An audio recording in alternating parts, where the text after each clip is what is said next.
खबरों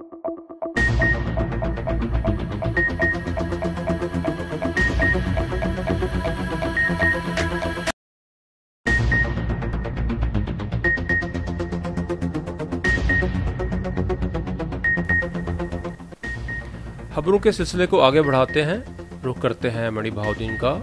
deputy commissioner Tasneem Malik Khan और member कौमी असम्बली हाजी इम्तियाज़ अहमद चौधरी ने मणि बहाउद्दीन ता सराय आलमगीर ज़ेर तकमील रोड और रसूल यूनिवर्सिटी ऑफ टेक्नोलॉजी पर जारी काम का मुआयना करते हुए कहा है कि तमाम तरक्याती स्कीमों को मुकर्रर टाइम लाइन के अंदर पाया तकमील तक पहुँचाया जाए और इनके तमीराती मेयार को यकीनी बनाया जाए ताकि ये मनसूबे देर पर साबित हों और अवाम नास इनसे ज़्यादा मुस्तफ़ीद हों। उन्होंने इन तरक्याती मनसूबों पर फ़िज़िकल और फाइनेंशियल प्रोग्रेस रिपोर्ट का भी मुआयना किया और बाज़ तकनीकी रुकावटों को दूर करने और मसाइल के हल पर ज़रूरी हदायत भी जारी की।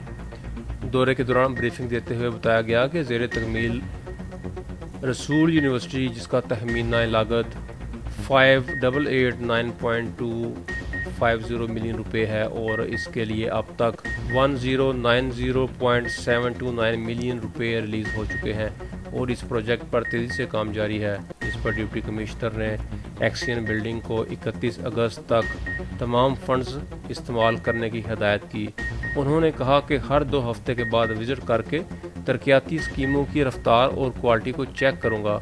डिप्टी कमिश्नर ने मणि बहाउद्दीन ता सराय आलमगीर रोड पर काम की रफ्तार को मज़ीद तेज़ करने की भी हिदायत की।